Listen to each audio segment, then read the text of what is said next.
we got another Honda Hobbit. I got this one in a Craigslist deal for $250. And while it's a little bit dusty, everything that we need to get this bike running is already here. But I think the first thing I'm gonna do is clean this thing up. And boom, look at that paint, shining like it should. Now I can move on to the important stuff and get this thing running. First I'm gonna check for spark. Alright, spark's looking really good, so I'm gonna put the spark plug back in, throw some fuel in it, and see if this thing fires up. Nothing. I should have known it wasn't gonna be that easy. So next I'm gonna check out the carb. And taking off the float bowl, it looks like no fuel really made it into the bowl at all. So that makes me think that the petcock might be clogged. So I'm gonna check that out next.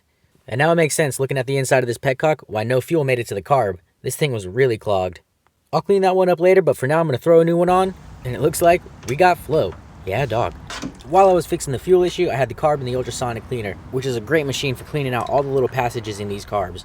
I also tried out some carbon fiber Melosi reeds, but they ended up being a little too thick for this setup, so in the end I went back to the stock ones. But at this point the petcock's flowing, the carb's all clean, everything's ready to go. So let's see if this thing fires up.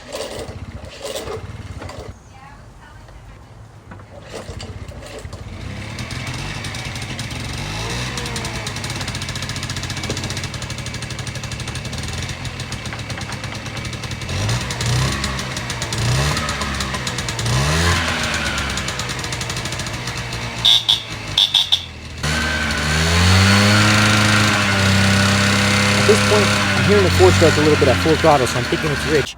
So I decided to pop out the air filter and see if that helps lean it out a little bit. And man, that thing was disintegrated. It was literally like sand in my hands. So, pretty sure the carb ate that thing up, and I'm gonna have to clean it again.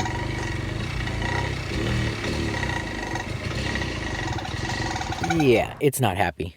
And while that was a little bit annoying, all I had to do was clean the carb again, and then this thing was running how it should. It did not take much at all to get this moped running, so I'm super stoked. This thing ended up being a great deal for 250 bucks. Anyway, y'all, thanks for watching, and if you love mopeds as much as I do, definitely follow for more.